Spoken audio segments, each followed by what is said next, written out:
Good afternoon, guys. Frank here at Bill Dodge Kia in Saco, Maine. Today I have this beautiful 2022 Kia Sorento Hybrid all-wheel drive. Now the Sorento, as you can see, has a complete new redesign over the outgoing Sorento model, and this looks absolutely phenomenal. You still get your signature Kia tiger nose design, but they added a nice flair to it with these nice indications. Obviously, you get the updated Kia badging. This is the gravity blue color, which I think looks phenomenal. It does have a hint of gray to it in the shadows, but it looks amazing. Now, this Sorento all-wheel drive hybrid is powered by a 1.6 liter turbocharged engine, which makes 222 horsepower and 258 foot-pounds of torque. Now, even though this is your mid-size third-row SUV option, you still get a remarkable combined MPG of 35 miles a gallon, paired with these 19-inch alloy wheels. Now, the Sorento does come with a remote start and a power tailgate. Now, I'm gonna remote start it for us. Just hit the lock and hold button, and the Sorento will start up for us. So as it's doing that, walking up to the door, as you can see, you didn't hear the engine turn on because this is the hybrid.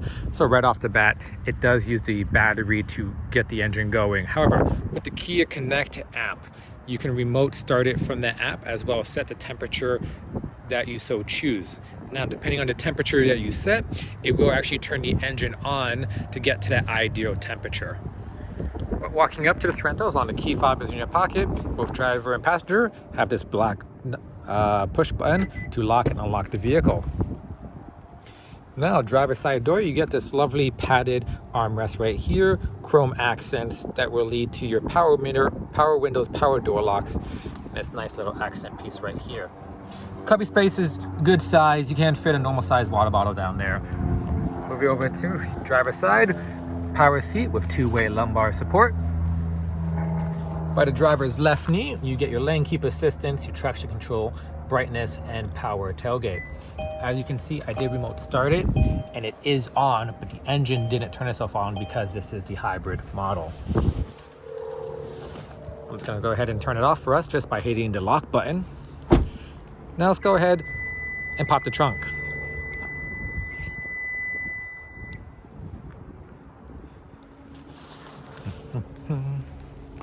Sorry, it's always down here. I always do that by accident.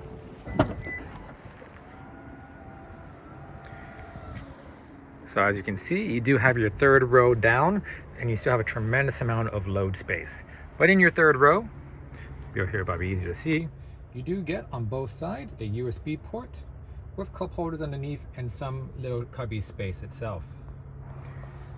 You also in your third row have a 12-volt outlet right back here for charging in the rear. And you do have these buttons that will drop down your second row. Road foot flat, but that passenger seat is pretty far back. You also got your tie downs right in here. So for your cargo nets, you can put that in there and have nothing fly around. Now, because this is a hybrid, you do get no space under here where your battery is sitting, but just that little cubby space on the other side. Tire jack right down there. And obviously, to put up your third row, it's as simple as just pulling this latch, locking into place, pulling up your headrest, and now you have access to your third row. On the trunk, you have a close and a lock button. So I've hit this lock button and actually close the tailgate and lock the vehicle itself. But I don't want to do that right now. Moving over, let's check out the second row. As you can see how spacious this is. Yes, the car is still on because it didn't turn it off by accident. Off. We'll get back to that. I swear I am good at my job. Do this all the time. There you see, I dropped down that second row seat, but that seat itself is far back and reclined.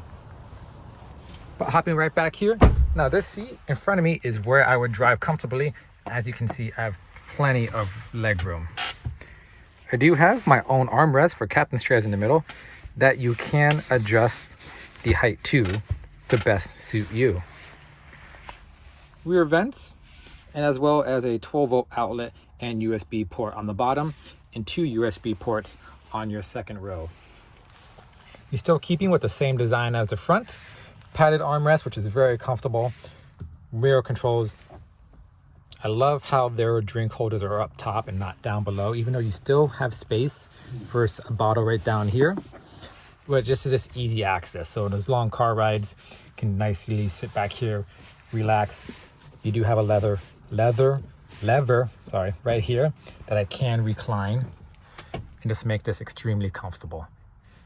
You can't see how reclined I am, so let me get out and show you. But that seat is pretty far back. I was extremely comfortable. I would love to sit back here for a long car ride. And both sides, you do have this little net itself, as well as seat back mat pockets on both chairs. But let's get into the business end of this Sorento Hybrid. Foot on the brake, push to start. And there we go. The vehicle is on. Now, as you can see, now I did get asked one time by a customer, what is that vehicle with the lines underneath it? That is just telling you that the car is ready to drive. Just so you're aware. So right down here, both driver and passenger get heated front seats. Just push this cubby space to open. You get your wireless phone charger. You get 3 USB ports. Your center one is for your Apple CarPlay and Android Auto. And a little cubby space right down here as well. Cup holders, change holder, drive mode, rotated gear lever, which I love how that feels and sounds. Underneath that, you do get your drive modes, Eco, Smart, Sport, and Snow. Obviously, being a hybrid, you want to get as more fuel efficient as you possibly can, so Eco and Smart would be your best bet. This turns off your rear parking sensors, downhill consent control, electronic parking brake. If you need to see your camera behind you, by hitting that button, and your auto hold. You get this lovely padded center armrest, and as well as just extra storage space. Now, you do get your 12.5-inch, a little bit smaller than that, but it's either around that 12.5-inch touchscreen with built-in navigation. However, this does obviously have AM, FM, satellite radio, Apple CarPlay, and Android Auto, which I personally recommend using. I do have a Kia myself. This navigation is really good and how it gets you to point A to point B. However, personally, I do love Google Maps and Waze a lot better. So going home, we're going to go to hybrid mode real quick, just check it out. So as you can see right here, I'm just going to get rid of this, make it a bigger screen. Just giving you a little indication what's going on with the vehicle right now. So when you start driving and use your braking regeneration, it will show you this indication right here that's sending power to the battery in the trunk itself to give you more battery range. It's pretty cool. It just gives you a visual of what's going on. I really like that itself. Obviously, you have your standard Kia apps up here, which is always nice, and the Kia Uvo or the Kia Connect app, which they call now, which gives you access to your phone itself. Right here on the steering wheel, you do get your lane keep assistance. I only like to use this for the highway use, as well as your adaptive cruise controls. These two hand in hand makes driving on the highway extremely comfortable and extremely easy for those long road trips. On your other side, pretty standard stuff for your AM, FM volume controls. And headlights, I always like to keep it on auto with fog lights right below. Right aside, you do have your rear wiper and your standard wipers control. Now in the front of you, you do have that little small LCD screen, which is controlled right here. Just to toggle through one of my favorite screens. Again, when you're driving, it will show you that the engine is actually sending power to the battery, which is always really cool just for that visual representation of what's going on. Turn this vehicle off for us. Hop on out. Again, it's just a video, quick walk around of this 2022 Kia Sorento Hybrid that we just got in. Obviously, it is pre-sold, as most of our Sorentos are, because of the rarity of getting them on the lot, as we don't charge above sticker. Any questions, please use my information down below. Again, my name is Frank, here at Bill Dodge Kia in Saco, Maine. Thank you.